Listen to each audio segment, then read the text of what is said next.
For decades, the dairy industry and U.S. government have been saying that milk is good for our bones. While all whole foods contain calcium, an essential nutrient for bone health, it is argued that we need the higher amounts found in dairy. Children and aging women in particular have been singled out to drink more and more and more milk. What do you think the most important nutrient we get from dairy products is, like milk? Calcium. Calcium. Calcium? Calcium. Calcium. Calcium. Or calcium. Calcium.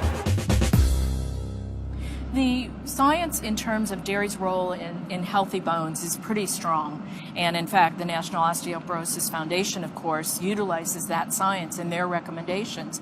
Osteoporosis is a degenerative bone disease, which has been widely linked to a lack of calcium. If this is true, nations with a high intake of dairy products, which are a major source of calcium in a westernized diet, should have low levels of osteoporosis. But according to a study done by a distinguished Harvard researcher, nations with high levels of calcium intake tend to have high levels of hip fractures, which is a key indicator for osteoporosis. And so, in fact, the higher the dairy consumption, the higher the rate of osteoporosis. Exactly the opposite of what the dairy industry has been telling us for so long. One of the primary mechanisms for that is that animal protein tends to create an acid-like condition in the body called metabolic acidosis. To combat this condition, the body draws upon its most readily available acid buffer, namely calcium in our bones. As the calcium is extracted to neutralize the excess acid, our bones are weakened. In defending the health benefits of milk, many national health organizations now recommend that we consume low-fat dairy products. It can be milk, it can be yogurt, it can be cheese, it can be anything made from milk. But again, the important message, it's a message that comes from the American Dietetic Association, the National Osteoporosis Foundation, cancer, heart.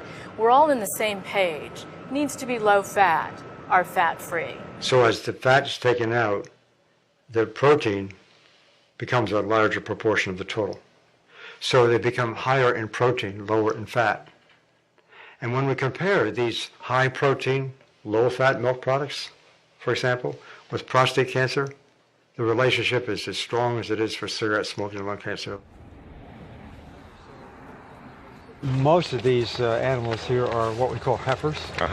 They're the young females, not yet cows. So they haven't had their first calf yet. They haven't had their first calf. So they have to have their first calf before they can Once lactate. they come into lactation, they almost keep them these days. They keep them pregnant continuously Exactly. for 3 or 4 years.